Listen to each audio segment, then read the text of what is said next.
அல்லேலூயா. ஆண்டவர் இரட்சகருமாகிய இயேசு கிறிஸ்துவின் இன்ப நாமத்தில் உங்கள் யாவருக்கும் இந்த காலை வேளையிலே அன்பின் வாழ்த்துக்கள். தேவன் நல்லவர். அல்லேலூயா. எத்தனை பேர் சந்தோஷமா இருக்கிறீங்க? ஆண்டவருக்கு மகிமை உண்டாவதாக. தேவன் இந்த நல்ல நாளிலேயும் நம்முடைய பிள்ளைகளாய், குடும்பமாய், சபையாய் இணைத்து ஒருமனப்பட்டு தேவனை ஆராதிக்கவும், துதிக்கவும், அவருக்கு நன்றி செலுத்தவும் தேவன் பாராட்டின இரக்கங்களுக்காக நான் தேவனை துதிக்கிறேன். ஆண்டவர் நல்லவர். இந்த நாளிலே நாம் எல்லாரும் அறிந்தபடி விசேஷமான ஒரு நாள் உலகம் முழுவதும் கொண்டாடி கொண்டிருக்கிறார்கள். Father's day celebration. நிறைய ஃபாதர்ஸ் இல்லை. இப்ப தெரிஞ்சுக்கங்க, ஃபாதர்லாம் நிரந்தரம் இல்லை. அதான் அடையாளம். ஆகவே தேவன் நமக்கு நல்ல தகப்பனாக இருக்கிறார். அல்லேலூயா. ஆகவே அதில் வந்த வார்த்தையின் கீழாய் இந்த வேளையிலே உங்களோடு தேவனுடைய வார்த்தையை பகிர்ந்து கொள்ள நான் வாஞ்சிக்கிறேன். ஆவியானவர் நம்மோடு கூட பேசுவாராக. எரேமியா தீர்க்கதரிசன புஸ்தகம். Turn your Bible to the book of Jeremiah, chapter 31, verse 9 and 20. எரேமியா தீர்க்கதரிசன புஸ்தகம் 31வது அதிகாரம் 9வது வசனத்தையும் 20வது வசனத்தையும் வாசிக்க கேட்போம். அழுகையோடும் விண்ணப்பங்களோடும் வருவார்கள்.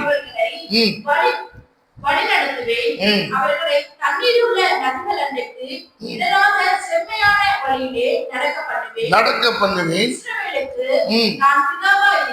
இஸ்ரவேலுக்கு நான் பிதாவாய் இருக்கிறேன். வசனம் 20.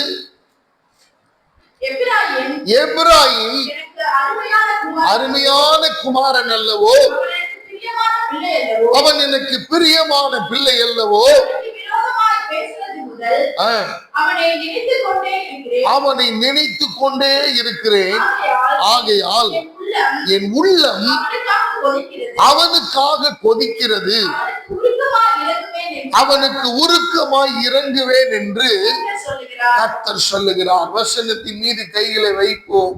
ஆண்டவர் நம்மை இந்த காலை வேளையில் நம்மோடு பேசட்டும். ஆண்டவரே, உம்முடைய சமூகத்திலே நாங்கள் வந்திருக்கிறோம். எங்களோடு நீ பேசுவீராக, இடைபடுவீராக. உம்முடைய வசன வார்த்தைகளை கர்த்தர் எங்களுக்கு விட்டு தருவீராக. வசன ஆண்டவரே, மனுஷன் அப்பத்தினாலே மாத்திரமல்ல, தேவனுடைய வாயிலிருந்து பிறக்கிற ஒவ்வொரு வார்த்தையினாலும் பிழைப்பான் என்று சொன்னபடி தேவன் எங்களோடு நீ பேசுகிற அந்த சத்தத்தை நாங்கள் கேட்கத்தக்கதான ஆவியின் பலனை எங்களுக்கு தருவீராக. உடைய கரத்தில் நாங்கள் ஒப்புக் கொடுக்கிறோம். தடைகள் எல்லாம் கர்த்தர் நீக்கி போடும். இயேசுவின் நாமத்தில் பிதாவே, ஆமென். எனக்கு அருமையான தேவனுடைய பிள்ளைகளே, இந்த காலை வேளையில நான் வாசித்ததான இந்த வேத வசனத்தின் அடிப்படையிலே எரேமியா தீர்க்கன் மூலமாய் கர்த்தர் தம்முடைய பிள்ளைகளுக்கு சொல்லுகிற வார்த்தை, நான் இஸ்ரவேலுக்கு பிதாவாய் இருக்கிறேன். அப்படின்னா பிதான்னா என்ன? ஃபாதர். அவனுக்கு தகப்பனாய் இருக்கிறேன். இந்த நாளிலேயும் நல்ல தகப்பன், a good father, நல்ல தகப்பன் என்கிற தலைப்பின் கீழே உங்களோடு இந்த வார்த்தை பகிர்ந்து கொள்ள ஆவியானவர் உதவி செய்வாராக. செய்தியின் தலைப்பு இதுதான், நல்ல தகப்பன், a good father. எனக்கு அருமையான தேவனுடைய பிள்ளைகளை, இந்த உலகத்திலே தகப்பனா இருக்கிற பொறுப்பு ஒரு மிகப்பெரிய பொறுப்பு. தகப்பன் என்கிற ஸ்தானம் சாதாரணமான ஒரு நிலையில் அல்ல. அது மிகப்பெரிய வழி நிறைந்த, பாரம் நிறைந்த, பொறுப்புகளும் உத்தரவாதங்களும் நிறைந்த ஒரு உன்னத அனுபவம். எனக்கு அருமையானவர்களே, இந்த உலகத்திலே எத்தனையோ பிள்ளைகள் தகப்பனை கண்டதே இல்லை. உங்களுக்கு தெரியுமா? இந்த குழந்தை பிறக்கும் போது தகப்பனை காணவில்லை. தகப்பன் இல்லை. தகப்பனுடைய முகத்தை பார்க்க தகப்பன் இல்லை. எத்தனையோ பேருடைய வாழ்க்கையில தகப்பனை கண்டிருக்கிறார்கள், ஆனா இப்ப இல்லை. இப்ப இல்ல. சில பேருக்கு தகப்பன் உண்டு, ஆனால் நல்ல தகப்பன் இல்லை. குடிக்கிறது, வெறிக்கிறது, குடும்பத்திலே சஞ்சலம், சச்சரவு, போராட்டம், உபத்திரவத்திலே குடும்பத்தை நடத்துவது, நல்ல முறையிலே குடும்பத்தை வாழ வைக்க தெரியாத நிலை, உலக சிற்றின்பங்களிலே அலைந்து திரிகிறது ஒரு தகப்பனாய். சிலருக்கு கிடைத்த தகப்பன்மார்கள் உண்மையாகவே பாக்கியம் பெற்ற பிள்ளைகள். நல்ல முறையிலே அந்த பிள்ளையை வளர்க்க வேண்டும் என்று பாடுபடுகிறார், ஓடி உழைக்கிறார்கள். எப்படியாகிலும் என் பிள்ளையை படிக்க வைக்க வேண்டும் என்று பிரயாசப்படுகிற ஒரு கூட்டம். எப்படியாகிலும் தன்னுடைய குடும்பத்தை நல்ல நிலையில முன்னேற்றம் அடைய செய்ய வேண்டும். இந்த சமுதாயத்திலே நம்முடைய குடும்பத்தை, பிள்ளைகளை நல்ல முறையிலே கொண்டு வர வேண்டும் என்று பாடுபடுகிற தகப்பன்மார்கள். எனக்கு அருமையானவர்களே, அப்படிப்பட்ட தகப்பன்மார்களும் இந்த உலகத்திலே உண்டு. சில தகப்பன்மார்களுடைய தியாகம் வாயில வார்த்தையினாலே சொல்லிவிட முடியாது. நம்ம வார்த்தையினாலே அதை விவரிக்க முடியாது. அவருடைய தியாகத்துக்கு அளவே இல்லை. தன் உயிரை கூட தியாகம் பண்ணுகிறார்கள் பிள்ளைகளுக்காக. தன்னுடைய உயிரை கூட கொடுக்கிறார்கள். எல்லாவற்றையும் இழக்க தயாராக இருக்கிறார்கள். அன்பானவர்களே, யோசித்து பாருங்கள். தேவன் இந்த காலை வேளையில நீங்களும் நான் எந்த சூழ்நிலையில் இருந்தாலும், நான் சொன்ன பட்டியலில் நீங்க எதுல வந்தாலும் சரி, உங்களுக்கு அவர் நல்ல தகப்பனாக இருக்கிறார். நல்ல தகப்பன் இல்லையே கவலைப்பட வேண்டிய அவசியம் இல்லை. நம் ஆண்டவராக இயேசு கிறிஸ்து நல்ல தகப்பன். அவரை போல ஒரு நல்ல தகப்பன் இந்த உலகத்தில் இல்லை. நேற்றைய முந்தைய தினத்தில் நீங்கள் செய்திகளிலே பார்த்திருக்கலாம். குஜராத் மாநிலத்திலே அகமதாபாத்தில் இருந்து லண்டனுக்கு புறப்பட்ட 242 பயணிகளை கொண்டதான ஒரு விமானம் ஒரு 5 நிமிடங்களிலே சாம்பலாய் போனது. உள்ளே பயணித்த கிரூ மெம்பர்ஸ், விமானிகள் எல்லாம் மரித்து போனார்கள், ஒருவர் தவிர. 241 பேர். அதில் ஒரு சம்பவத்தை உங்களுக்கு நான் விவரிக்க வாஞ்சிக்கிறேன். குடும்பமாக லண்டனில் வாழ்கிறார்கள். அந்த தாயாருக்கு முடியவில்லை, உடல்நலை குறைவு. அருமையான 2 பிள்ளைகள், அழகான குழந்தைகள். லண்டனிலே மருத்துவம் பார்த்தால் ரொம்ப காஸ்ட்லி. இவருடைய போதுமான வருமானம் அவருடைய மருத்துவத்தை பார்க்க முடியவில்லை. அந்த தாயாரை, அந்த சகோதரியை இந்தியாவுக்கு அனுப்பி வைக்கிறார்கள். இந்தியாவிலே சிகிச்சை பெற்று வருகிற வேளையிலே 1 மாதங்கள் தான் ஆகிறது. அந்த தாயார் இறந்து போய்விட்டார். இறந்து போன நிலை. பிள்ளைகளும் கணவனும் லண்டனில் இருக்கிறார்கள். இங்கே மரண அவலங்கள். காணொலியிலே பார்க்க வேண்டிய நிலை. விசா கிடைக்கவில்லை. துரிதமாய் புறப்பட்டு வர போதுமான அளவுக்கு வருமானம் இல்லை. பிள்ளைகளிடத்திலே தகப்பனார் சொல்லுகிறார், தாயார் இருந்து 1 மாதம் ஆகிறது. சின்ன சின்ன பிள்ளைகள், நீங்க இங்கே இருங்க, நான் மட்டும் போய் தாயார் கேட்டுக்கொண்ட, உங்க அம்மா கேட்டுக்கொண்ட அந்த இறுதி சடங்கையாவது நான் நிறைவேற்றி வருகிறேன். அந்த சாம்பலை எடுத்து கொண்டு போய் அந்த நதியிலே கரைத்து விடுங்கள் என்று சொல்லி அவர்கள் கேட்டுக்கொண்டார்களாம். அப்படியாக அவர்கள் போய் அவர் மட்டும் புறப்பட்டு வந்து அந்த இறுதி ஈமச் சடங்குகளை எல்லாம் செய்து முடித்து விட்டு தன்னுடைய 2 குழந்தைகளையும் லண்டனில் இருக்கிற பிள்ளைகளோடு இணைவதற்காக சேர்ந்து அவர்களையாவது உருவாக்குவோம் என்கிற பாரத்தோடு தகப்பன் அந்த விமானத்தில் ஏறி அமர்கிறான். அவனுடைய கனவுகள், அவனுடைய எதிர்பார்ப்புகள் எல்லாம் வெறும் 5 நிமிடத்திலே முடிந்து போனது. இப்பொழுது தாயும் இல்லை, தகப்பனும் இல்லை, 2 பிள்ளைகளும் பாஷை தெரியாத தேசத்தில் நின்று கொண்டிருக்கிறார்கள். அருமையான கர்த்தருடைய பிள்ளைகள், நீங்களும் நானும் எப்பெல்லாம் அங்கலாய்க்கிறோமோ, எப்பெல்லாம் சோர்ந்து போகிறோமோ, எப்பெல்லாம் வேதனை உச்சத்தில் போகிறோமோ, எப்பொழுதெல்லாம் அழுது புலம்புகிறோமோ, அப்பொழுதெல்லாம் இந்த வேத வசனத்தின் மூலமாய், இந்த சபையின் மூலமாய் தேவன் நம்மோடு பேசுகிற வார்த்தை, உனக்கு ஒரு நல்ல தகப்பன் உண்டு, உனக்கு ஒரு நல்ல தகப்பன் உண்டு.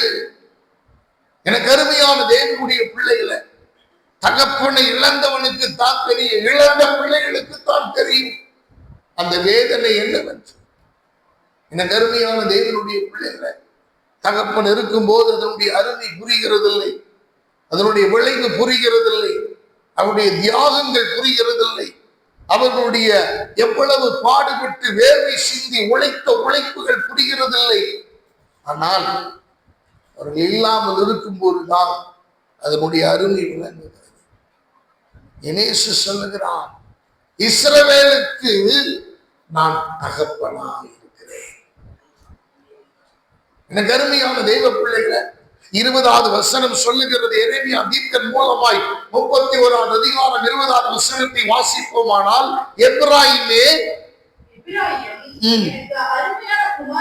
எனக்கு அருமையான குமாரன் அல்லவோ,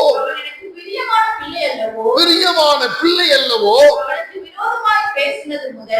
அவனுக்கு விரோதமாய் நான் பேசினது முதல். எனக்கு அருமையான தேவ பிள்ளைகளை, நம்முடைய ஆண்டவர் எப்படிப்பட்ட ஆண்டவர் என்பதை நாம் புரிந்து கொள்ள வேண்டுமானால் இந்த ஒரு வசனம் இஸ் மோர் தென் எனஃப். ஒரு வசனம் போதுமானது. நம்முடைய தகப்பன், நம் ஆண்டவர், பிதாவாகிய தேவன், குமாரனாகிய கிறிஸ்து, பரிசுத்த ஆவியானவர், முப்பரிமாணத்திலே நமக்கு தகப்பனாய் இருந்து கொண்டிருக்கிற ஆண்டவர் சொல்லுகிறார், நீ சேட்டை பண்ணதுனால நான் உன்னை திட்டினேன், உன்னை பேசிட்டேன், ஆனா நான் பேசினது முதல் இப்பொழுது வரை உன்னை நினைத்துக் கொண்டே இருக்கிறேன், உன் நினைவாகவே இருக்கிறேன். எனக்கு அருமையான தேவ பிள்ளைகளே, இந்த உலக நம்மை மறந்து போனாலும், இந்த உலகத்தில் உள்ளவர்கள் மறைந்து போனாலும், வேதம் சொல்லுகிறது, அவர் உன் நினைவாகவே இருக்கிற ஒரு நல்ல தகப்பன். அவர் சொல்ற வார்த்தையை தொடர்ந்து வாசிங்க. நினைவாக இருக்கிறேன், ஆகையால் என் உள்ளம் அவனுக்காக கொதிக்கிறது. எனக்கு அருமையான தேவ பிள்ளைகள், நம்முடைய ஆண்டவரை போல நல்ல தகப்பன் இந்த உலகத்தில் இல்லை. பிள்ளைகளுக்கு நல்ல தகப்பனா ஒரு வேலை இல்லாம போலாம், தகப்பனே இல்லாமல் போகலாம், அல்லது தகப்பன் மறந்து போகலாம். தகப்பன் ஒரு வேலை இந்த உலகத்திலே இல்லை என்கிற ஒரு நிலையிலே நாம் தள்ளப்படலாம். ஆனால் வேதம் நமக்கு சொல்லுகிறது, நான் உனக்கு ஒரு நல்ல தகப்பனாக, உன்னையே நினைத்துக் கொண்டிருக்கிற தகப்பனாக, உனக்கு எப்பொழுதும் இரக்கம் காண்பிக்கிற ஒரு நல்ல தகப்பனாக நான் இருக்க விரும்புகிறேன் என்று கத்திருந்த காலை வேளையிலே அவர் முழக்கமிடுகிறார். அல்லேலூயா. அன்பான கர்த்தருடைய பிள்ளைகளை, இன்னைக்கு எத்தனை தகப்பன் ஒரு முன்மாதிரியான வாழ்க்கையில் இல்லை, ஒரு நல்ல தகப்பனா இல்லை. எனக்கு அருமையான தேவ பிள்ளைகளை, ஒரு நல்ல தகப்பனாய் இருப்பாரே ஆனால் அந்த பிள்ளையின் மேல் கரிசனை உடையவர்களாய், கவனம் உடையவர்களாய், நல்ல சிந்தை உடையவர்களாய் அவர்கள் இருப்பார். ஒரு தகப்பனுடைய வாழ்க்கை முறைதான் பிள்ளையினுடைய ஒவ்வொரு எதிர்காலம். அருமையானவர்களே, எத்தனை பேர் தள்ளுவண்டி கடையில நின்று வேர்வை சிந்தி உழைத்து காலை தொடங்கி இரவு 11 மணி வரைக்கும் உழைக்கிற அந்த உழைப்பை பார்த்து பிள்ளைகள் கதறி என் தகப்பனுக்காக நான் எதையாவது செய்ய வேண்டும். உழைப்பை கண்டபோது என்னுடைய தகப்பனுடைய பாடுகளை காக்குது, எதையாவது நான் செய்ய வேண்டும். ஒரு மருத்துவ கல்லூரியிலே படித்துக் கொண்டிருந்த ஒரு மாணவி, எனக்கு அருமையானவர்களே, ஸ்வீப்பர் வேலை செய்து கொண்டிருந்த, சாக்கடை ஓரங்களிலே தெரு ஓரங்களிலே சாக்கடை அள்ளி கொண்டிருந்த அவருடைய மகள், அவர் வேண்டிக் கொண்ட காரியம் என்ன தெரியுமா? அகாடமிக்ல நான் பட்டம் பெறுகிற போது எந்த கை சாக்கடை அள்ளிச்சோ, எந்த கை குப்பை அள்ளி என்னை படிக்க வைத்ததோ அந்த கையினாலே இந்த பட்டத்தை நான் வாங்க விரும்புகிறேன் என்று அவரை மேடையில் ஏற்றி நிறுத்தியது. ஹல்லேலூயா. அன்பானவர்களே, அந்த தகப்பனுடைய உள்ளம் எப்படி இருக்குன்னு பாருங்க. ஒரு பணம் கூட தனக்குன்னு அவர் செலவு பண்ணி கொள்ளல, ஒரு பணம் கூட தனக்குன்னு அவர் எடுத்துக் கொள்ளவில்லை, ஒரு பணங்கள் கூட தனக்குன்னு அவர் சுயமாய் யோசிக்கவில்லை. பிள்ளைகளுக்காக குடும்பத்துக்காக எவ்வளவு தியாகம் அதன் பின்னே இருக்கிறது. எனக்கு அருமையானவர்களே, இன்னும் சில தகப்பனை பார்த்து நானே பொறாமைப்பட்டிருக்கிறேன். கொஞ்சம் வருமானம், ஆனா சாப்பிட மாட்டான், சாப்பிட மனசு வராது. எனக்கு அருமையானவர்களே, எதையாகிலும் விசேஷமா யாராவது கொடுத்தாங்கன்னா சாப்பிட மனசு வராது. அதை பத்திரமாய் எடுத்துட்டு வந்து சாயந்தர நேரங்கள்ல இரவு நேரங்கள்ல தூங்கி கொண்டிருக்கிற பிள்ளையை எழுப்பி அதை கொடுத்து ஊட்டி விட்டு சாப்பிட்டு படுக்க வைக்கிற தகப்பன் எத்தனை பேர் இருக்கிறார்கள் தெரியுமா? எல்லாருக்கும் அப்படிப்பட்ட தகப்பன் கிடைக்கிறது இல்லை. அன்பான கர்த்தருடைய பிள்ளைகளே, ஆனால் ஆண்டவர் சொல்லுகிறார், உன்னுடைய தகப்பனுடைய ஒரு வேலை நன்மை நீ அனுபவிக்காமல் இருக்கலாம், ஆனால் நான் உனக்கு ஒரு நல்ல தகப்பனாய், நான் உன்னை நினைத்துக் கொண்டிருக்கிற, உனக்கு இரக்கம் பாராட்டுகிற ஒரு நல்ல தகப்பனாய் இருக்கு நான் வாஞ்சிக்கிறேன். அன்பான கர்த்தருடைய பிள்ளைகளை, ஒரு சில காரியங்களை நான் ரத்தின சுருக்கமாய் இந்த இடத்திலே பதிவிட வாஞ்சிக்கிறேன். ஒவ்வொரு பிள்ளைக்கும் தகப்பன் எவ்வளவு முக்கியம் தெரியுமா? எதுக்காக நம்ம இந்த இடத்துல வர்றோம்? எதுக்காக நமக்கு ஒரு ஆவிக்குரிய தகப்பன் தேவைப்படுகிறார்? எனக்கு அருமையானவர்களே, நீங்க வரலாறு எடுத்து பாருங்க.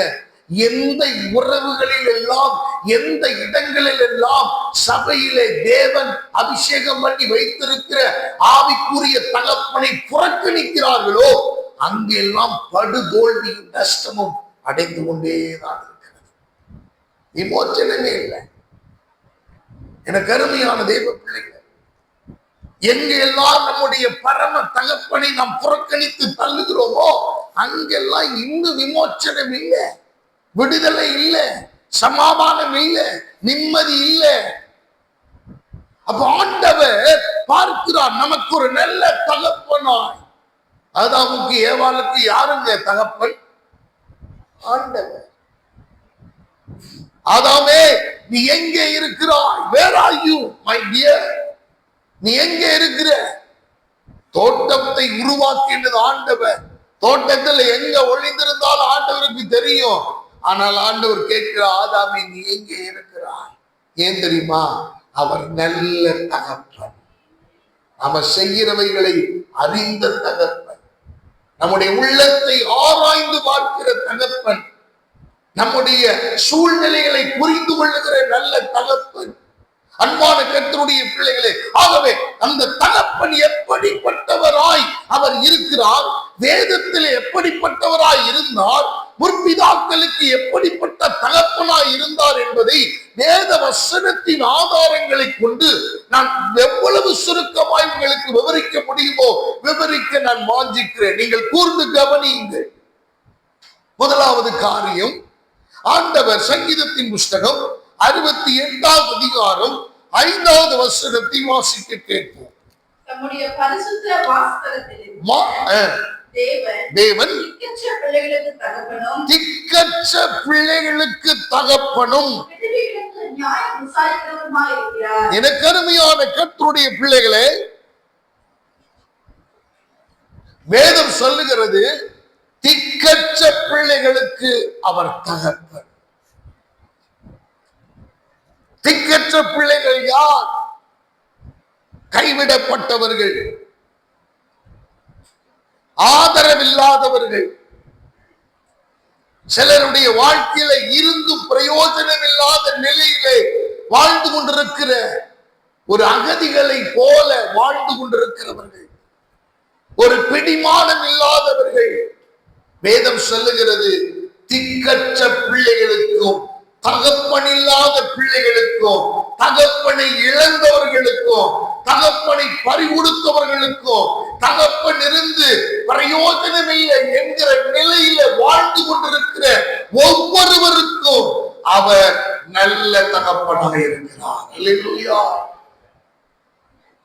எனக்கு அருமையான தேவ பிள்ளைகளை, ரொம்ப முக்கியமான காரியம், ஆபிரகாமை கர்த்தர் அழைத்தார். ஆபிரகாமை கர்த்தர் அழைத்து, நீ நான் காண்பிக்கு தேசத்துக்கு புறப்பட்டு போ, உன்னை பெரிய ஜாதியாக்குவேன் என்று சொன்னார். மூட்டை முடிச்செல்லாம் கட்டிக்கிட்டு ஆபிரகாம் புறப்பட்டு போகிறார். ஒரு இடத்திலே ஆண்டவர் சொல்லுகிறார், இனி உன்னுடைய பெயர் ஆபிரகாம் என்று எண்ணப்படாமல் ஆபிரகாம் என்று சொல்லி ஆண்டவர் பெயர் சூட்டுகிறார். அவர் ஒரு நல்ல தகப்பனாய் ஆபிரகாமுக்கு இருந்து ஆபிரகாமை தேசத்திலே பெரியவன் ஆக்கினார். இன்னும் சொல்ல வேண்டுமானால் சீமானாக்கினார். தேசத்திலே எல்லோரும் மதிப்பு கொடுக்கத்தக்க விதத்திலே ஒரு மகிமையுள்ள ஒரு மனிதனாய் கர்த்தர் மாற்றினார். அது மாத்திரமல்ல, இந்த உலகத்துக்கே விசுவாசிகளின் தந்தை என்று அழைக்கப்படுகிற அளவுக்கு விசுவாசத்திலே அவன் ஜெயம் கொள்ளுகிற ஒரு நபராய் கர்த்தர் விசுவாசத்தின் தந்தை என்று அழைக்கப்படுகிற ஒரு மிகப்பெரிய பெயரை ஆபிரகாமுக்கு கர்த்தர் தந்தார். அல்லேலூயா.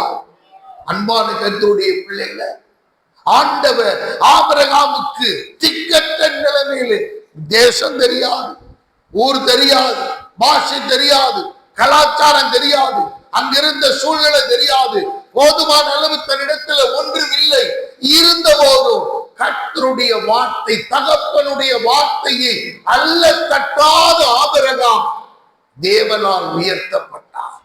அன்பான கர்த்தருடைய பிள்ளைகளை, திக்கற்ற பிள்ளைகளுக்கு நீங்கள் எந்த இடத்துல எல்லாம் கைவிடப்படுகிறீர்களோ, யாரெல்லாம் உங்களை கைவிடுகிறார்களோ, எங்கெல்லாம் உங்களுடைய விசுவாசத்தினுடைய வலிமை கூடி உங்களை பலகீனப்படுத்த நினைக்கிற ஒரு கூட்டம் எழும்புகிறதோ, அந்த இடங்களில் எல்லாம் உங்களுக்கு திக்கற்ற வேளையிலே அவர் ஆதரவு தருகிற, உங்களோடு நின்று ஜெயத்தை தருகிற அவர் நல்ல தகப்பனாய் நம்முடைய ஆண்டவர் இருக்கிறார். நல்ல தகப்பன் உண்டு என்கிற நம்பிக்கையை இந்த காலவேளையில் உங்களுக்கு எனக்கும் அவர் தருவதற்கு அவர் போதுமான தேவன். சங்கீதத்தின் புஸ்தகம் 10வது அதிகாரம் 14வது வசனம் விதமாய் சொல்லுகிறது. சங்கீதம் 10:14. அதை பார்த்திருக்கிறீரே, உபத்திரவத்தையும் கவனித்திருக்கிறீரே, நீர் பதிலளிப்பீர். ஏழையானவன் தன்னை உமக்கு ஒப்புவிக்கிறான். திக்கற்ற பிள்ளைகளுக்கு சகாயம் நீரே. எனக்கு அருமையான தேவ பிள்ளைகளை, தேவன் சகாயராய் நல்ல தகப்பன், உங்களுக்கு சகாயம் பண்ணுகிற தேவன். ஒரு நல்ல தகப்பனா இருந்தா தன்னுடைய பிள்ளையினுடைய சகல சூழ்நிலையிலும் அவன் அறிந்திருப்பான். ஒரு நல்ல தகப்பன் தன்னுடைய பிள்ளையினுடைய எதிர்பார்ப்பை, தன்னுடைய பிள்ளையினுடைய வாஞ்சையை, தன்னுடைய பிள்ளையினுடைய விருப்பத்தை, தன்னுடைய பிள்ளையினுடைய எல்லா நிலைகளையும் அறிந்த ஒரு தகப்பனாய் அவன் இருப்பான். எனக்கு அருமையானவர்களே, நம்முடைய ஆண்டவர் அப்படி இருக்கிறார். வேதம் சொல்லுகிறது, திக்கற்ற பிள்ளைகளுக்கு அவர் சகாயர்.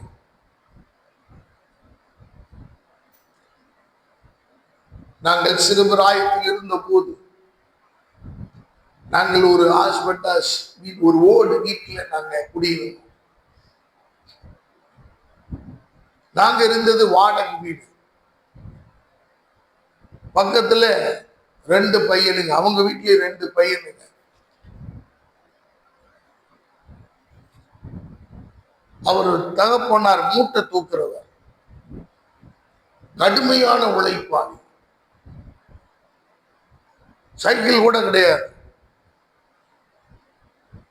ஆனா காலையில எனக்கு நல்ல நினைவு இருக்கிறது, அந்த 2 பிள்ளைகளுக்கும் நாங்களும் வந்து அந்த பையனுக்கு ஒரே வயசு தான்.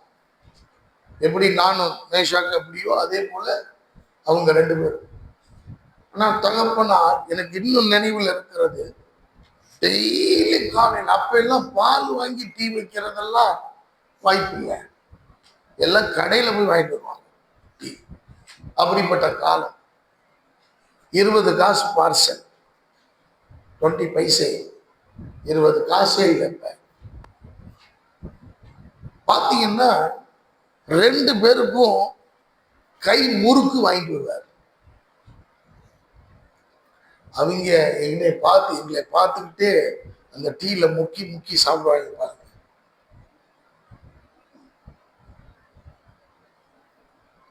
ஏழை, மூட்டை தூக்குறவ, பாடுபடுகிறவ, ஆனா தன்னுடைய பிள்ளைகள் மேல இவ்வளவு கரிசனம். அந்த அதிகாலையில் அவர் அந்த பனியில இருந்தாலும் சரி, வெயிலா இருந்தாலும் சரி, குளிரா இருந்தாலும் சரி, டீகளை போயிடுவார். நடந்து போய் அவங்களை எழுப்பி டீயை வச்சு உட்காந்து அதை கொடுத்து அதை சாப்பிட வச்சு பார்ப்பார். இரவு நேரத்திலே இந்த மூட்டை தூக்கிட்டு பயங்கர வேர்வையோட வருவார். வரும்போதே ஏதாவது ஒன்று அவர் சாப்பிடறதுக்கு பிள்ளைகளுக்கு கட்டிட்டு வருவார். நீங்க 2 பேரும் எதிர்பார்ப்போட இருப்பாங்க. அருமையானவர்களே, நம்முடைய தகப்பன் நல்ல தகப்பன். அல்லேலூயா. அவருடைய பிள்ளைகளாய் நம்ம இருந்துட்டோம்னா அவர் நல்ல தகப்பனாய். தாவீதுக்கு ஒரு பிரச்சனை. ஏன் தாவீது இப்படி இந்த வசனங்கள் எல்லாம் சொல்றார் தெரியுமா? திக்கற்ற பிள்ளைகளுக்கு அவர் சகாயர். தாவீது தன்னுடைய சொந்த தகப்பனாலே புறக்கணிக்கப்பட்டார். தாவீதை ஏற்றுக்கொள்ளல. எல்லாரையும் ஆர்மிக்கு, யுத்தத்துக்கும் பழக்கவிக்கு பயிற்சி பெற வைத்தவர் ஈசாய். ஆனா தாவீதை மாத்திரம் போய் ஆடு மேய்க்க சொன்னார். ஆடுகளை மேய்த்துக் கொண்டிருந்தவர். சாமுவேல் அபிஷேகம் பண்ணுவதற்காக தேவனால் ஈசாயின் வீட்டுக்கு அனுப்பப்பட்ட போது கூட எல்லாரையும் பார்க்கிறார். ஒவ்வொருத்தரா வர்றாங்க. சாமுவேல் ஒருத்தரை பார்த்த உடனே, வாட்ட சாட்டமா இருந்த உடனே கையில கும்ப எடுத்தாரு. ஆண்டவர் கையை பிடிச்சிட்டார். ஏய், நீ நினைக்கிற மாதிரி இல்ல, நீ முகத்தை பார்க்கிற, நான் இருதயத்தை பார்க்கிறேன். நான் தெரிந்து கொண்டவன் இவன் அல்ல. கேளு, ஒருத்தனும் சொல்லல. ஆமா, எங்களுக்கு ஒரு தம்பி இருக்கிறான், எனக்கு ஒரு சகோதரன் இருக்கிறான், எல்லாரும் இல்லை, இளையவன் ஒருத்தன் இருக்கிறான், அவன் ஆடுகளை வைத்துக் கொண்டிருக்கிறான் என்று ஒருத்தர் கூட சொல்லல. தகப்பனார் சொல்லல, தாய் சொல்லல, அங்க இருந்தவர்கள் சொல்லல, யாரும் சொல்லல. சாமுவேல் கேட்கிறார், இன்னும் உனக்கு குமாரர்கள் யாராவது இருக்காங்களா? அப்பதான் சொல்றான், ஆமா, இளையவன் ஒருவன் இருக்கிறான், அவன் ஆடுகளை போய் அவனை முதல்ல கொண்டான். எனக்கு அருமையான தேவனுடைய பிள்ளைகளை, ஆடுகளை மேய்த்துக் கொண்டிருந்ததான தாவீது பரிதாபமாய் அவனுடைய வாழ்க்கையில வேற எதுவுமே ஆதரவில் தகப்பன் இருக்கிறார், ஆனா இவன் சொந்தம் கொண்டாட முடியாது. இவன் உரிமை பாராட்ட முடியாது. எனக்கு அருமையான தேவ பிள்ளைகளை, நல்ல தகப்பனாய் தேவன் தாவீதுக்கு இருந்தார். அதனாலதான் அவர் சொன்னார், திக்கற்ற எனக்கு அவர் சகாயர், எனக்கு உதவி செய்ய அவர் வல்லமை உள்ள தேவன், எனக்கு தயை பாராட்ட அவர் போதுமான தேவன் என்று சொல்லி தாவீது முழு உள்ளத்தோடு கூட ஆண்டவரை புகழுகிறார். நமக்கு ஒரு நல்ல தகப்பன் உண்டு. இந்த உலகத்துல எல்லாம் நமக்கு கிடைக்காம போகலாம், ஆனா நாம அவருக்கு பிள்ளையா இருந்துட்டோம்னா அவர் சகலத்தை நமக்காக செய்ய அவர் போதுமான தேவன். எத்தனை பேர் விசுவாசிக்கிறீங்க? அல்லேலூயா. எனக்கு அருமையான தேவனுடைய பிள்ளைகளை, அதே சங்கீதம் 10வது அதிகாரம் 18வது வசனத்தை வாசிப்பீர்களே ஆனால் அதில் சொல்லப்பட்டிருக்கிறது,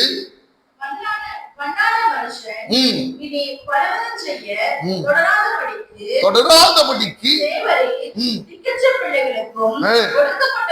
ஒடுக்கப்பட்டவர்களுக்கும் நீதி செய்ய உம்முடைய செவிகளை சாய்த்து கேட்டருளுவீர். எனக்கு அருமையானவர்களே, ஆண்டவர் திக்கற்ற பிள்ளைகளுடைய ஜெபத்தை, விண்ணப்பத்தை, வேண்டுதலை, அங்கலாய்ப்பை கேட்கிற ஆண்டவர். இந்த காலை வேளையிலே தேவனுடைய வார்த்தை உங்களுக்கு எனக்கு நேராக வருகிறது. நமக்கு இருக்கிற ஒரு நல்ல தகப்பன் உண்டு. அந்த தகப்பன் உங்களுடைய அங்கலாய்ப்பை, உங்களுடைய விண்ணப்பத்தை, உங்களுடைய வேண்டுதல்களை, உங்களுடைய இருதயத்தின் பாரத்தை, உங்களுடைய சுமைகளை, உங்களுடைய சகல வேதனையான ஒவ்வொரு நிகழ்வுகளை அவர் மனதிலே வைத்து அதற்கு தீர்வையும் பதிலையும் கொடுக்கக்கூடிய நல்ல தகப்பனாய் அவர் இருக்கிறார். கரங்களை தட்டி கர்த்தருக்கு மகிமையை செலுத்துங்க. அவர் நல்ல தகப்பன். எனக்கு அருமையான தேவ பிள்ளைகள், அவர் கைவிடாத தகப்பன். எரேமியா தீர்க்க நிமித்தமாய் சொல்கிறார். 49வது அதிகாரம் 11வது வசனத்திலே சொல்லப்பட்டிருக்கிறது. எரேமியா 49:11. திக்கற்றவர்களாய் போகும் உன் பிள்ளைகளை ஒப்புவி, நான் அவர்களை உயிரோடு காப்பாற்றுவேன். விதவைகள் என்னை நம்புவார்களாக. எனக்கு அருமையானவர்களே, யார் இந்த வார்த்தையை சொல்ல முடியும்? உன் பிள்ளையை என்னிடத்துல ஒப்புவி, நான் அவனுக்கு ஒரு நல்ல தகப்பனாய், அவளுக்கு ஒரு நல்ல தகப்பனாய் நான் இருப்பேன். விதவைகள் என்னை நம்புவார்களாக. அல்லேலூயா.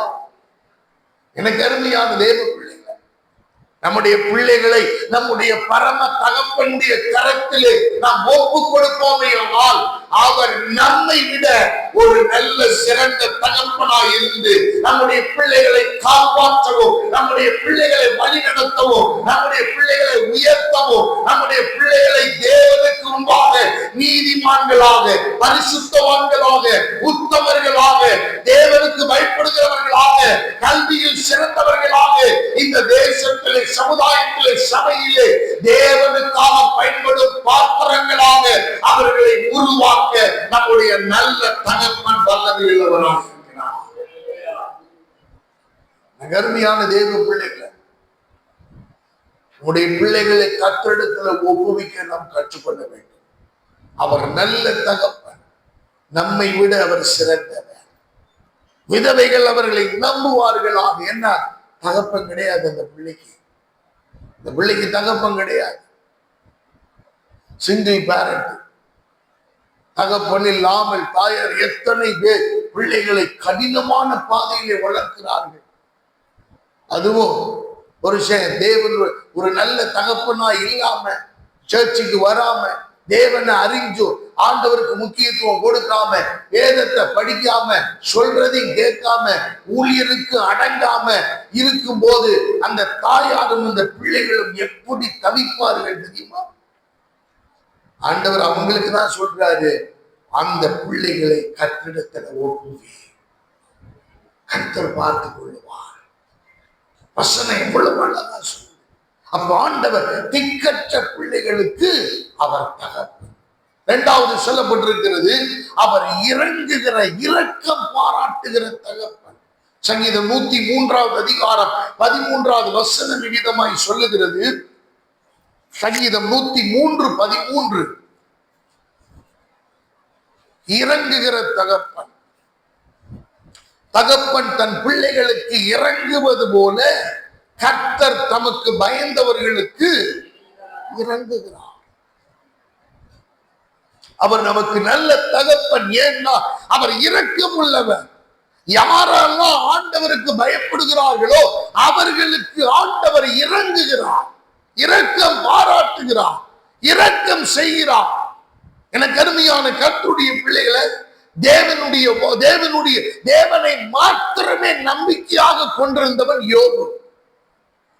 யோபுவினுடைய வாழ்க்கையில எல்லாம் பறிமுடுக்கப்பட்டு போனது. எல்லா இழப்புகளையும் அவர் சந்தித்தார். பொருளாதாரத்திலே இழப்பை சந்தித்தார், அவருடைய தொழிலிலே இழப்பை சந்தித்தார், வேலைக்காரிகள் குறைந்து போனார்கள், அவருடைய பிள்ளைகள் எல்லாம் மரித்து போனார்கள். இனி இழக்க வேண்டிய ஒன்று இல்லை என்கிற நிலையிலே மிகவும் மோசமான நிலைக்கு அவர் தள்ளப்பட்டார்.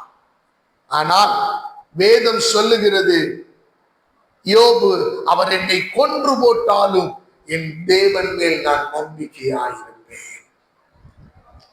கர்த்தர் மேல வைத்த அந்த நம்பிக்கை, தகப்பன் என்னை பார்த்துக் கொள்வார், தகப்பன் என்னை நடத்துவார், தகப்பன் என்னை உருவாக்குவார், தகப்பன் எனக்கு இறங்குவார் என்று நம்பிக்கையோடு இருந்த இந்த யோபுவினுடைய வாழ்க்கை முன்னிலைமையிலும் அவருடைய பின்னிலைமை இரட்டத்தனையாய் ஆசீர்வாதமாய் இருந்தது. அல்லேலூயா.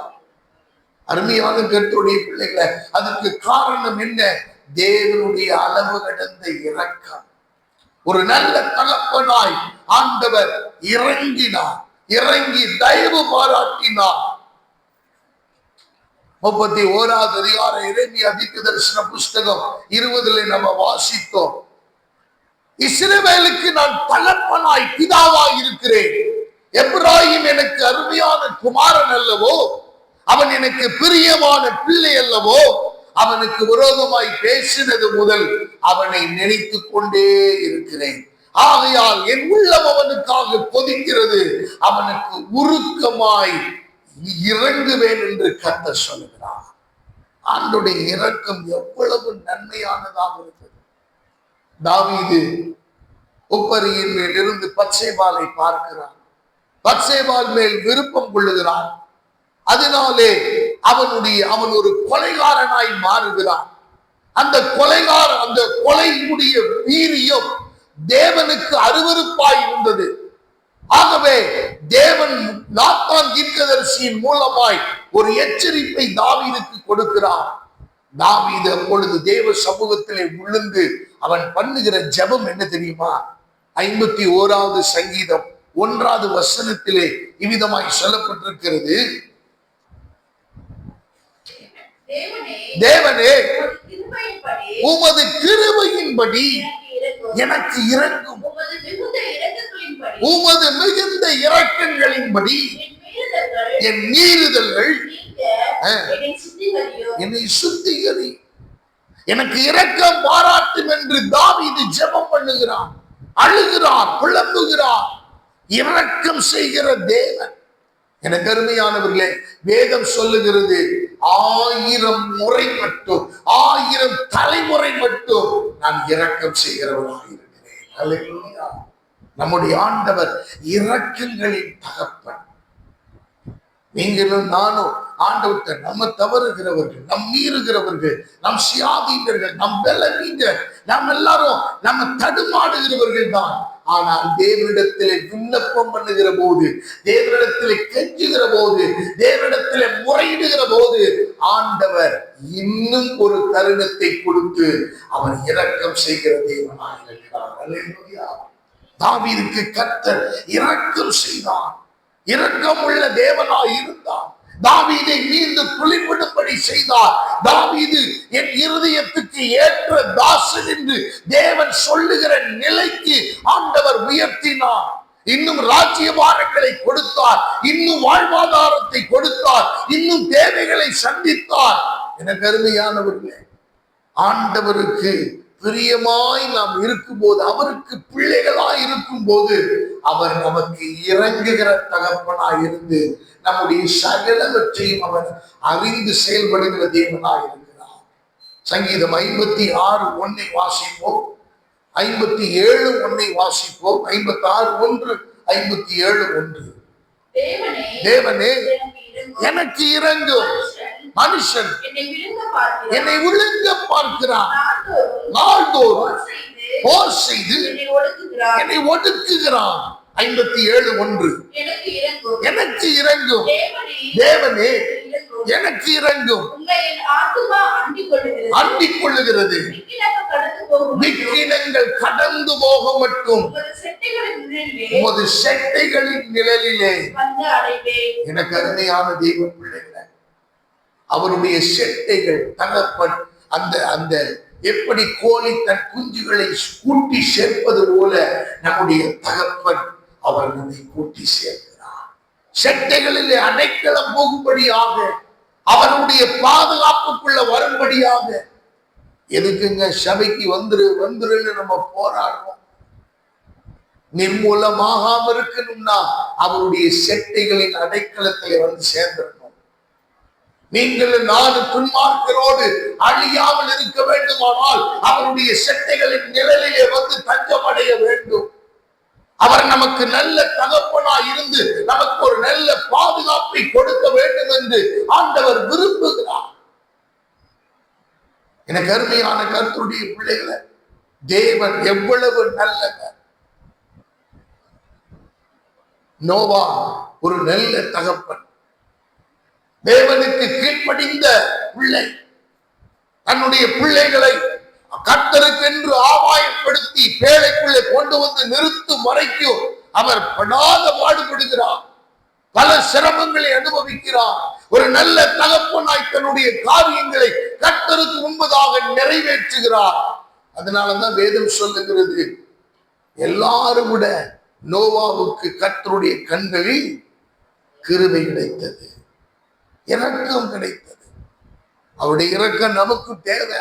நாம் அவருடைய பிள்ளைகளாய் இருக்கும் போது, அவருடைய பிள்ளைகளாய் நாம் செயல்படும் போது, அவருடைய பிள்ளைகளாய் நாம் ஜீவிக்கும் போது தேவன் நமக்கு அனுக்கிரகம் பண்ணுகிறார். மல்கியா தீர்க்கதரிசன புஸ்தகம் 3ஆம் அதிகாரம் 16, 17 ஆகிய வசனங்களை வாசிப்போமேயானால், மல்கியா 3, 16, 17 ஆகிய வசனங்கள். கர்த்தருக்கு பயந்தவர்கள் ஒருவரோடு ஒருவர் பேசிக் கொள்வார்கள். கர்த்தர் கவனித்து கேட்பார். கர்த்தருக்கு பயந்தவர்களுக்காகவும் தியானிக்கிறவர்களுக்காகவும் ஞாபக புஸ்தகம் 1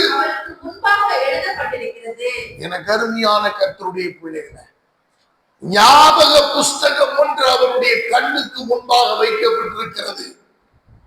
எதுக்கு தெரியுங்களா? அவருடைய பிள்ளைகளுக்காக, அவருடைய இரக்கத்தை காண்பிப்பதற்காக. வேதம் சொல்லுகிறபடி தமக்கு பயந்தவர்களுக்கு அவர் இறங்குகிறார். அல்லேலூயா. நகர்மையானவர்களே, இன்னைக்கு பிள்ளைகள் தகப்பனுக்கு பயப்படுகிறது இல்லை. ஆந்திராவில் நடந்த ஒரு கொடுமையான சம்பவம். பெற்றோருக்கு ஈக்குவலா அடுத்தது யாரை பார்த்தாங்க? ஆசிரியர்களை பார்த்தாங்க. இன்னைக்கு ஒரு பிள்ளை செல்போன்ல காலேஜுக்குள்ள கொண்டு வந்திருக்கு. அந்த செல்போனு உள்ள அனுமதி இல்லை, கொண்டு வந்தது தப்பு. அந்த ஆசிரியர் கேட்கிறாங்க, ஏமா நீ கொண்டு வந்தது தப்பு, வளாகத்துக்குள்ள போன் கொண்டு வரக்கூடாதுன்னு சொல்லி போட்டிருக்காங்கல்ல, ஏன் ரூல்ஸ் மீறின? போன் ஆஃப் பண்ணி உள்ளவை, இல்லைன்னா கொண்டா ஈவினிங் போகும்போது தரேன். அவங்க புரியினாங்க. அந்த பிள்ளை கொந்தளிக்கிறான், பொம்பளை பிள்ளை. அவள் செய்த காரியம் என்ன? அநாகரிகமான பேச்சு. ஆந்திராவில் நடந்த சம்பவம். அவள் கடைசியில தன் காலில் இருந்த செருப்பை கலற்றி ஒரு ஆசிரியரை சரம் வாரியாக அடித்து தகர்த்தாள். இருந்தவங்க எல்லாரும் சொல்லிட்டு இருக்கிற காரியம் என்ன தெரியுமா? அந்த பிள்ளைக்கு கல்வியே அறிவியே கிடைக்கக்கூடாது. ஒரு ஒழுக்கம் இல்லாத பிள்ளை ஆந்திராவிலையும் சரி, எந்த ஊருக்கு போனாலும் இனிமேல் இந்த பிள்ளை படிக்க கூடாது. ஒரு ஆசிரியரை மதிக்காத பிள்ளை, ஒரு தகப்பனை மதிக்காத பிள்ளை எப்படி நல்ல பிள்ளையா இருக்கும்? இன்னைக்கு தகப்பனே ரவுடி தகப்பன்லாம் இருக்காங்க. ரவுடி தகப்பன் நல்ல தகப்பனா இல்லை. தான் பேசுற வார்த்தை பிள்ளை கவனிச்சுக்கிட்டு இருக்குன்றது புத்தி வேணும். தான் செயல்படுற செயல்பாடுகள்ல எல்லாம் கவனிச்சுக்கிட்டு இருக்கிறாங்கன்றது புத்தி வேணும். நல்ல தகப்பனாய் நாம் இருக்கிறோமா என்பதை நாமே ஆராய்ந்து பார். ஃபாதர்ஸ் டே கொண்டாடுறது பெருசு இல்லை, ஆனா நாம நல்ல ஃபாதரா இருக்கிறோமா? கருமையானவர்களே, celebrating a Father's Day is not important, but being a Father's Day, being a father, being a good father is very, very important thing. ரொம்ப முக்கியமானது. நான் நல்ல தகப்பனா இருக்கிறேனா?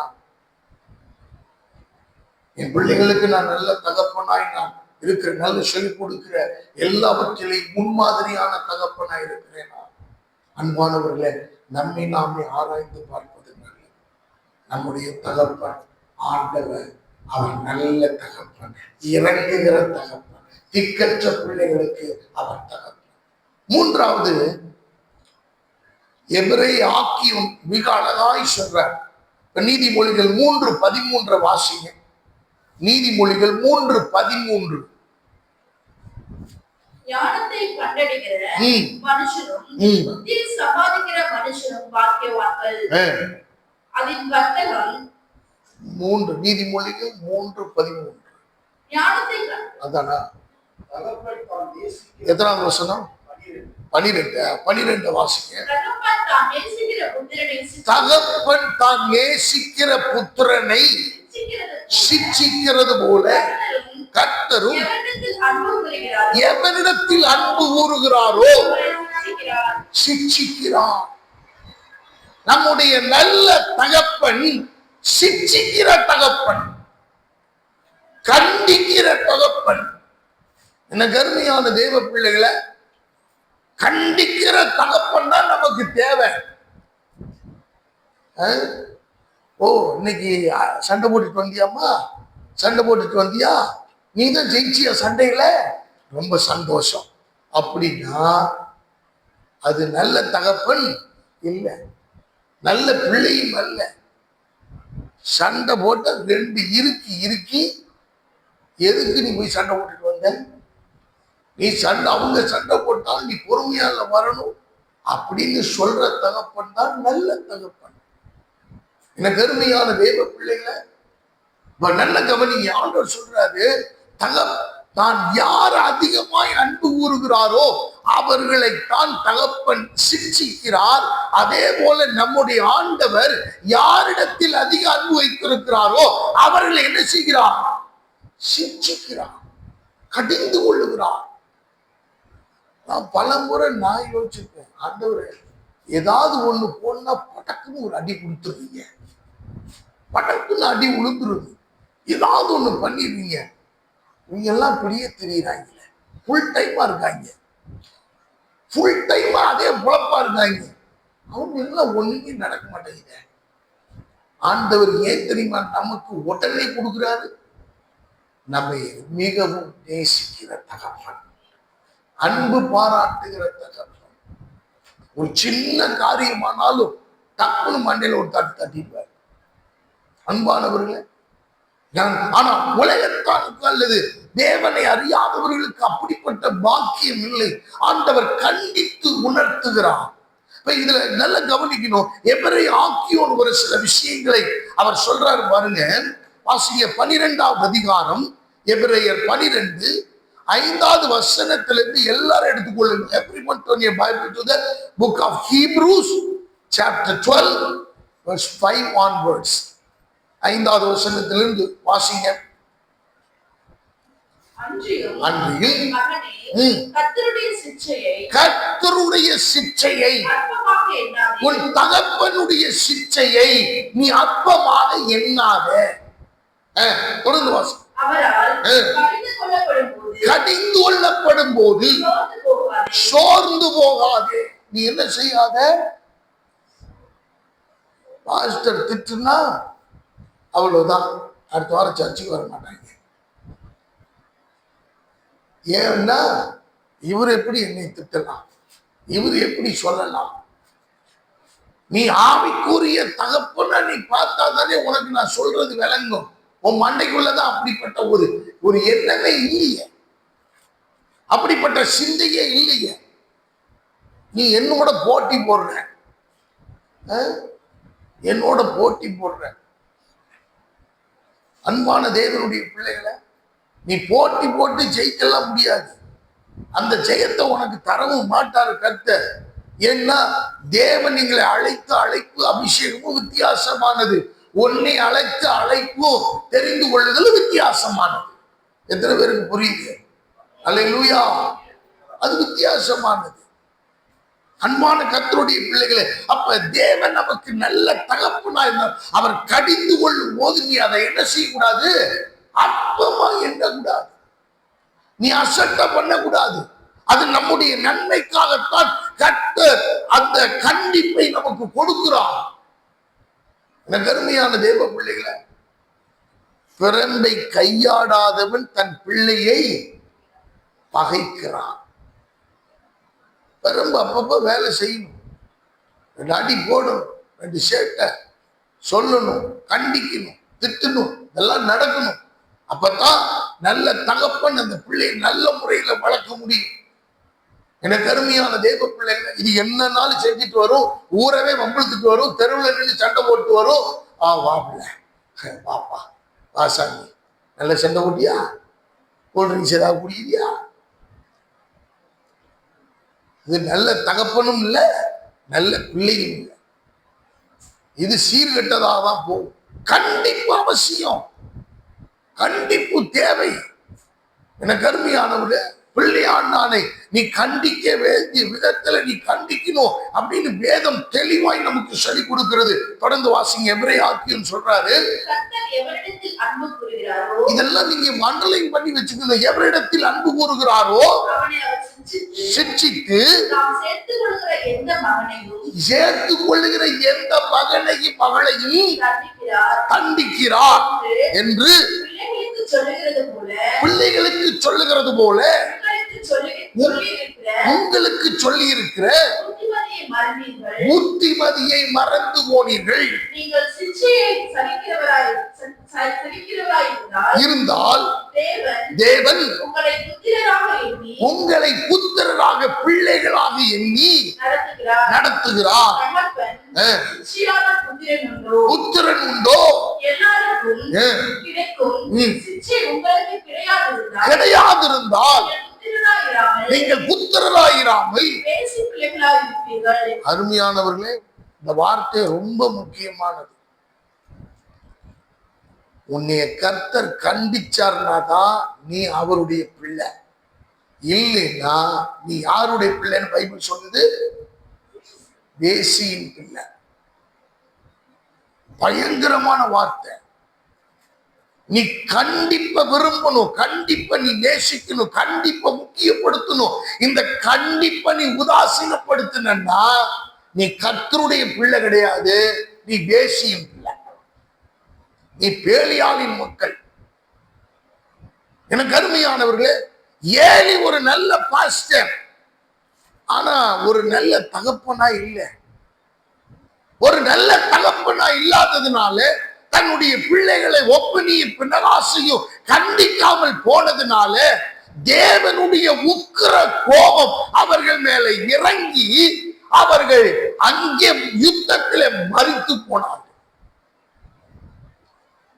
அருமையான கர்த்தருடைய பிள்ளைகளை, நல்ல தகப்பன் நமக்கு உண்டு. அந்த தகப்பன் அவர் அன்பு ஊர்ந்து சிட்சிக்கிற தகப்பனாயிருக்கிறார்.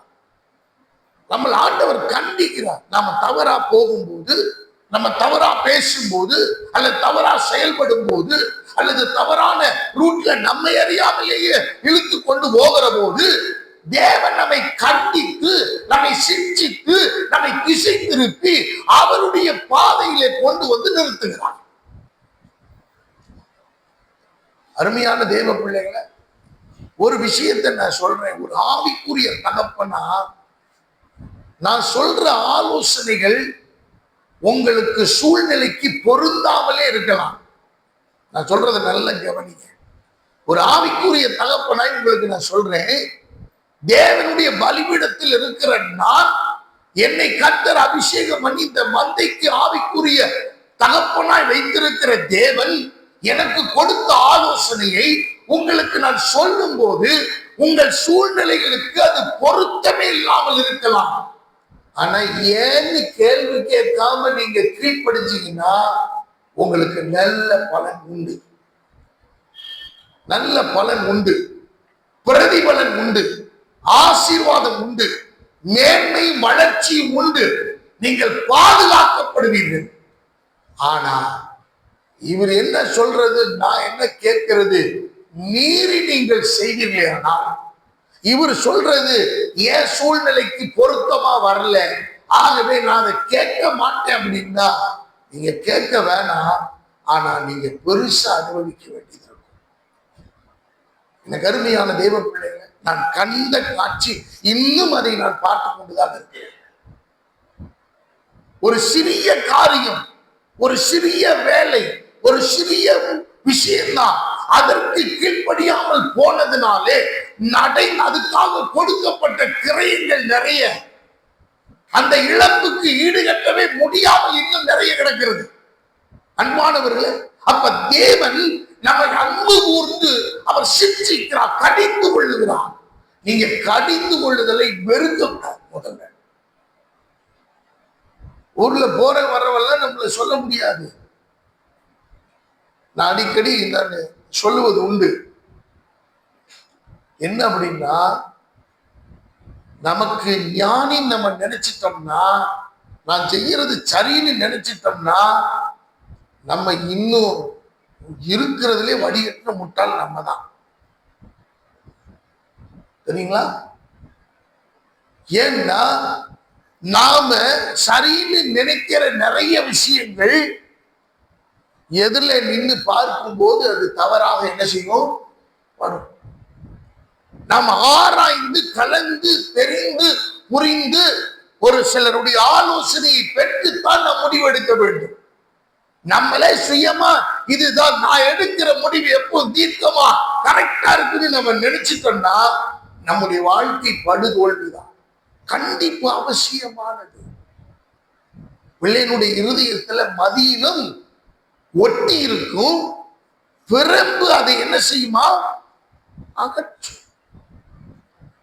அருமையான தேவ பிள்ளைகளை, நான் சிலருடைய பிள்ளைகளை கண்டிக்கும் போது அவங்களுடைய பெற்றோருடைய முகம் பார்த்தீங்கன்னா 5 காசு மாதிரி ஆயிடும். இப்ப நான் அதை பார்த்துட்டு இப்ப யாரையும் நான் கடிந்து கொள்றதே இல்லை, கடிந்து கொள்றது இல்லை. போட்டு அப்புறம் நான் என்ன பண்ணுவேன், மூஞ்சி தூக்கி வச்சுக்கிற, நீயும் உங்கள் பிள்ளைய சொல்லி கண்டிக்க மாட்டேங்கிற, என்னையும் கண்டிக்க விட மாட்டேங்கிற, அப்புறம் எப்படி உனக்கு நல்ல பிள்ளையா இருக்காது? எப்படி நல்ல பிள்ளையா இருக்கும்? நல்ல பிள்ளையா வளரும். என்ன கருமையான தேவ பிள்ளைகளை,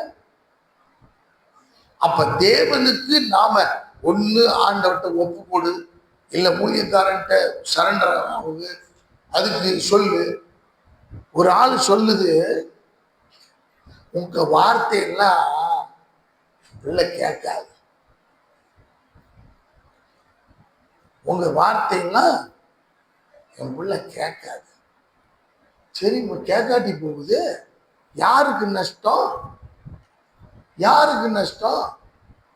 ஒரு நாள் பேப்பர்ல வரும், போஸ்டர்ல ஒட்டுவாங்க, அப்ப இருக்குது கதை.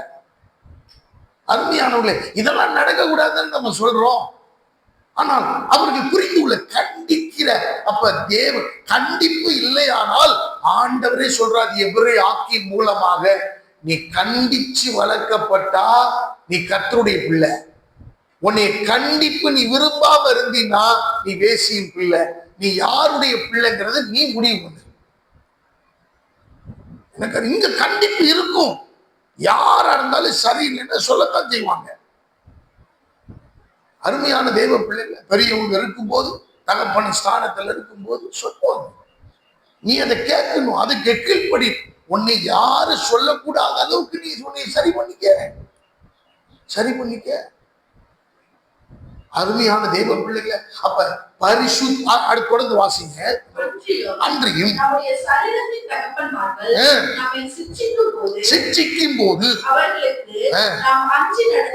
அஞ்சி நடந்திருக்க நாம் பிழைக்கத்தக்கதாக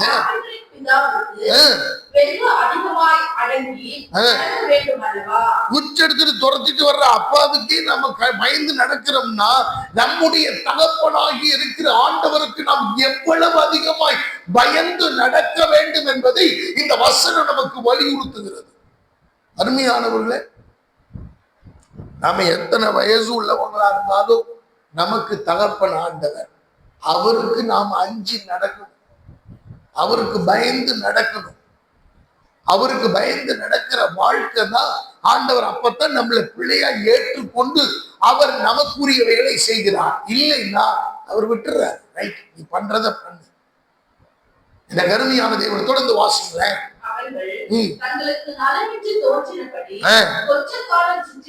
சிற்றித்தார்கள், இவரோ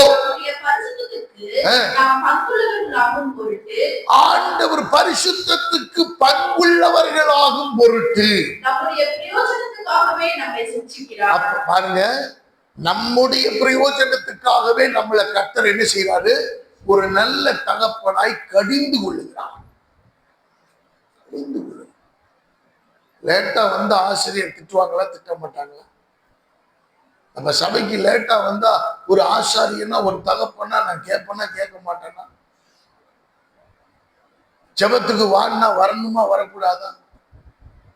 பைபிள் ஸ்டடிக்கு வரணும்னா வரக்கூடாதா, வரணுமா? வரணும்ல. வரலன்னா கேட்கத்தானே செய்வாங்க. அப்ப கேட்காம இருக்கிறாங்க அப்படின்னா, அப்புறம் நீங்க யாருடைய பிள்ளையா இருக்கிறீர்கள் என்று நீங்கள் முடிவு செய்யுங்க. அன்பானவர்களே, அப்ப வேதம் சொல்லுகிறது, தொடர்ந்து வாசிங்க. இந்த வார்த்தையை அண்டர்லைன் பண்ணுங்க. எந்த கண்டிப்பும் சிற்சையும் தற்காலிகமாக துக்கமாய் காணும் ஆகிலும் பிற்காலத்தில் அதை பழகினவர்களுக்கு அருமையானவர்களே, எங்க பாச திட்டுவார், நம்ம சீக்கிரம் போவோம், நம்ம ஊழியத்துக்கு போகணும், பாச திட்டுவாங்க, சீக்கிரமா நம்ம போய் ஆராதிக்கணும், நம்ம வேலைக்கு ஆலயத்துக்கு போய் வேலை செய்யணும், அவங்க சொன்ன காரியங்களை செய்யணும். இப்படிப்பட்ட பயம் உள்ளவர்கள் யார் பழகி இருக்கிறார்களோ அவர்களுக்கு இப்ப துக்கமா இருக்கும், என்னடா எப்ப பார்த்தாலும் திட்டிக்கிட்டே இருக்கிறார் அப்படின்னு. ஆனா பிற்காலத்தில் அது நீதி உள்ள பலனை தரும். அல்லேலூயா. எனக்கு அருமையானவர்கள், நெல்லிக்கனி சொல்லுவாங்க, நெல்லிக்கனி முன்னால சாப்பிடும் போது எப்படி இருக்குமா? கசக்கும். ஆனா பின்பு அது தண்ணீர் குடிச்சு பாருங்க, அது ரொம்ப ஸ்வீட். நம்ம சர்க்கரையே சாப்பிடல, முன்னாடி துவர்ப்பானது கசப்பானதையும் சாப்பிட்டோம், ஆனா எப்படி இனிப்பு நமக்குள்ள வந்துச்சு? அதுதான் ஆண்டவருடைய கண்டிப்பு. முதல்ல சங்கடமா இருக்கும், எல்லாரும் முன்னாடி திட்டாரோ, யாரை எல்லாரும் முன்னாடியும் திட்டாரோ அவர்களை அதிகமாய் நேசிக்கிறார் என்று அர்த்தம். அல்லேலூயா. எனக்கு அருமையான தேவ பிள்ளைகளை, கர்த்தர் அப்படித்தான். ஆண்டவர் சிக்ஷித்தார், கண்டித்தார், கண்டித்து உணர்த்துகிறார். எனக்கு அருமையான தேவ பிள்ளைகளை, அப்படி கண்டிப்பை நம்ம சந்தோஷமாய் ஏற்றுக்கொள்ளும் போது, அதனாலதான் நீதிமான் என்னுடைய தலையின் மேல் தயவா என்ன செய்யட்டும், அது என் தலைக்கு எப்படி இருக்குமா? எண்ணெயை போல அது மிருதுவா இருக்கும். அதை கஷ்டமா நினைக்க கூடாது, கண்டிப்பா வருத்தமா நினைக்க கூடாது, வேதனையா நினைக்க கூடாது. அருமையானவர்களே, அப்ப தகப்பன் இந்த 3 காரியத்தை நான் சொல்றேன். ஒண்ணு என்ன? அவர் திக்கற்ற பிள்ளைகளுக்கு தகப்பன், அவர் இறங்குகிற தகப்பன். மூன்றாவது, அவர் சிக்ஷிக்கிற தகப்பன். கண்டிப்பா கண்டிப்பா. எனக்கு அருமையான தேவ பிள்ளைகளை யோசிச்சு பாருங்க. அப்பா அம்மா யாராவது அப்பா சொன்னா அல்லது ஊழியக்காரர் சொன்னா நம்ம கோச்சிக்கிறோம், வருத்தப்படுறோமே. இப்ப அப்பாவே இல்லாம 2 பிள்ளைகள் லண்டன்ல நின்று கொண்டு இருக்கிறாங்க. அந்த பிள்ளைகளுடைய நிலைமையை கொஞ்சம் நினைச்சுக்கிறாங்க. இந்த பிள்ளைகள் எத்தனை அழுதாலும் தகப்பன் திரும்பி வரப்போறதில்லை, தாய் வரப்போறதில்லை. வாசற்படியில வழி மேல விழி வைத்து அவர்கள் என் அப்பா வருவார் வருவார். எனக்கு அருமையான தெய்வ பிள்ளைகள், யோசித்து பாருங்க. ஒரு சம்பவத்தை நான் கேள்விப்பட்டேன். பெங்களூர்ல வேலை பார்க்கிறார், மதுரைக்கு போகணும். மதுரையில் ஹாஸ்பிட்டல்ல குழந்தை பிறந்திருக்கு. மனைவி கேட்கிறாங்க, எப்பா நமக்கு பையன் பிறந்திருக்கிறான், பிறக்கும் போது நீ கூட இருக்கணும்ல. சரி, கூட தான் இல்லை, அந்த குழந்தைய நீ பார்த்தா தானே எனக்கு சந்தோஷமா இருக்கு. அந்த குழந்தைய நீ பார்க்க வேணாமா? குழந்தையெல்லாம் வாட்ஸ்அப்ல அனுப்புறாங்க. அந்த பையன் சொல்றான், இல்ல நான் வாட்ஸ்அப்ல எல்லாம் குழந்தைய பார்க்க விரும்பல, வீடியோல எல்லாம் பார்க்க விரும்பல, என் குழந்தைய நேரடியா நான் பார்க்க விரும்புறேன். புக் பண்ணா டிக்கெட் கிடைக்கல, சீட்டு கிடைக்கல, பஸ்ல சீட்டு இல்லை, எதுவும் வழி இல்லை. பெங்களூர்ல இருந்து விமானத்துல பறக்கலாம்னாலும் வழி இல்லை. பைக் எடுத்தான், புறப்பட்டு எப்படியாகியும் போய்விடலாம் என்று சேலத்தை தாண்டி வரும்போது ஒரு பயங்கர விபத்துல அதே இடத்துல அவன் மறித்து போனான். நான் பிள்ளைய பார்க்க முடியல. அந்த குழந்தை தன்னுடைய தகப்பனை ஒரு முறை கூட பார்க்கவில்லை. யோசிச்சு பாருங்க, கர்த்தர் நமக்கு எப்படிப்பட்ட வாழ்க்கையை கொடுத்திருக்காரு தெரியுமா? எப்படிப்பட்ட ஆசீர்வாதமான வாழ்க்கையை கொடுத்திருக்காரு தெரியுமா? நமக்கு ஒரு நல்ல தகப்பன் உண்டு. இந்த கண்டிப்பெல்லாம் அலட்சியமா நினைச்சுறாங்க, அதெல்லாம் உன் வாழ்க்கைக்கு நல்லது. இப்ப கசப்பா இருக்கும், இப்ப வெறுப்பா இருக்கும், ஆனா பின்னாடி உன் வாழ்க்கை நல்லா இருக்கும், ஆசீர்வாதமா இருக்கும், உயர்ந்த ஸ்தானத்துல இருக்க உன்னை கர்த்தர் மேன்மைப்படுத்துவான். அருமையான தெய்வ பிள்ளைகளை, தகப்பனின் ஆசீர்வாதங்கள் சிலவைகளை சொல்லி நான் நிறைவு செய்கிறேன். நமக்கு தகப்பனின் ஆசீர்வாதம் என்ன தெரியுமா? மத்தேயு 6:9 வாசியுங்கள். மத்தேயு 6:9. மத்தேயு 6:9. நீங்கள் ஜெபம் பண்ண வேண்டிய விதமாவது பரமண்டலங்களில் இருக்கிற. அப்ப அப்படி எடுத்த உடனே ஆண்டவர் சொல்றாரு, பரமண்டலங்களில் இருக்கிற எங்கள் தகப்பனே. அருமையானவர்களே, நமக்கு எவ்வளவு பெரிய பாக்கியம் பாருங்க. தகப்பனை நோக்கி பேசுற, ஜெபிக்கிற, விண்ணப்பிக்கிற ஒரு நல்ல வாய்ப்பை கர்த்தர் நமக்கு என்ன செஞ்சிருக்கிறாரு? கொடுத்திருக்கிறார். மத்தேயு 6:32 சொல்லுது,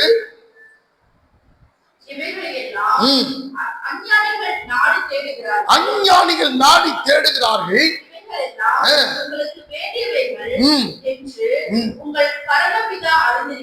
நல்ல கவனிங்க.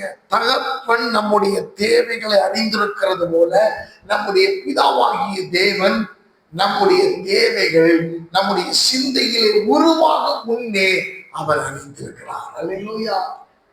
அப்ப நமக்கு எவ்வளவு பெரிய நல்ல தகப்பனை கர்த்தர் கொடுத்திருக்கிறார், கர்த்தர் நமக்கு தந்திருக்கிறார், கர்த்தர் நமக்கு தகப்பனாக இருக்கிறார். அருமையான தெய்வ பிள்ளைகளை, இறுதியாக மல்கியா 4:2 சொல்லுது, தகப்பனுக்கு பயந்திருக்கிற உங்கள் மேல் நீதியின் சூரியன் உதிக்கும், அதன் செட்டைகள் கீழ் ஆரோக்கியம் இருக்கும், நீங்கள் வெளியே புறப்பட்டு போய் கொழுத்த கன்றுகளை போல வளருவீர்கள். அல்லேலூயா. கர்த்தருக்கு மகிமை உண்டாவதாக. அருமையான கர்த்தருடைய பிள்ளைகளை, அப்ப ஆண்டவருக்கு ஒரு நல்ல பிள்ளையா நீங்க இருங்க.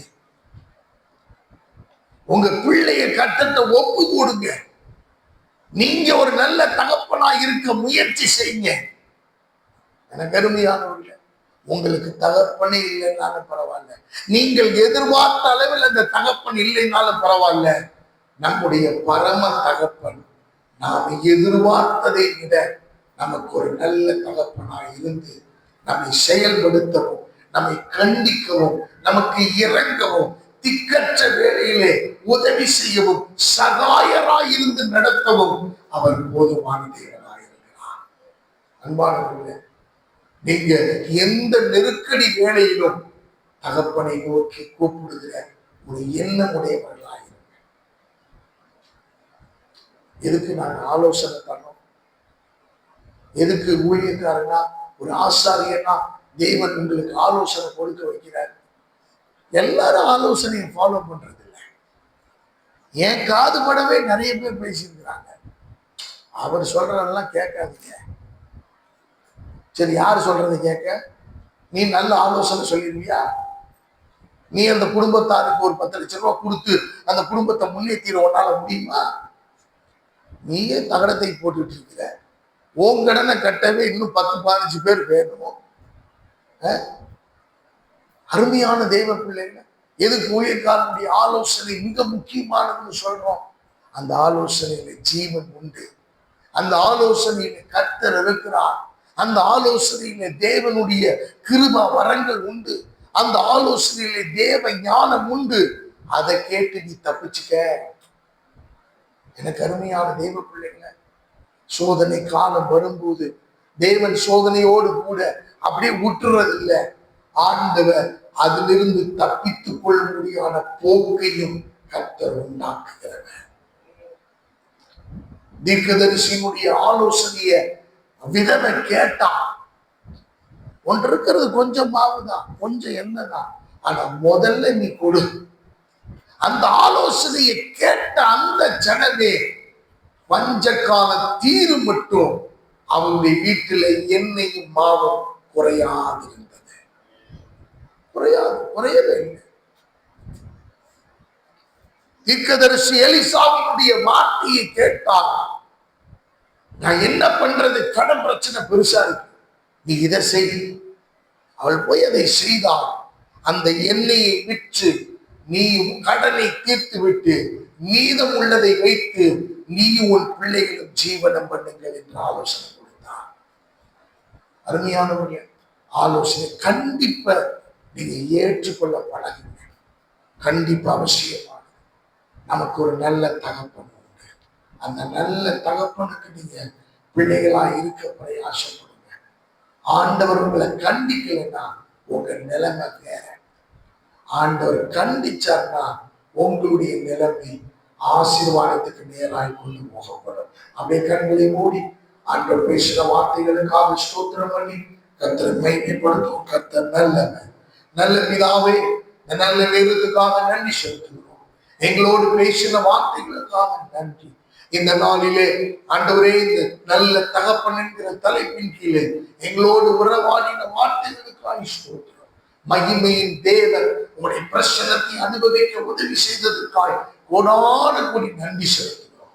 நல்ல தகப்பனாயிருந்து நீர் கண்டிக்கும் போது, நீர் இறங்கும் போது, திக்கற்ற பிள்ளைகளுக்கு சகாயராக இருக்கும் போது நாங்கள் கீழ்ப்படிந்து நடந்து ஆண்டவரே அதற்கு வசனத்துக்கு நாங்கள் எங்களை ஒப்பு கொடுத்து சரணாகதி அடைய கர்த்தர் கிருபைதான். ஆண்டவரே, வந்த சிறியவர்கள், பெரியவர்கள், முதியவர்கள், வாலிபர்கள் அத்தனை பேரை கர்த்தர் ஆசீர்வதிக்கிறார். தொடர்ந்து உடைய நாமம் வைக்கப்படும். ஆண்டவரே, தேவைகள் எல்லாம் சந்திக்கப்படும். இயேசுவின் நாமத்தில் ஒப்பு கொடுத்து ஜெபிக்கிறோம். ஜெபம் கேட்கும் நல்ல பிதாவே, ஆமென்.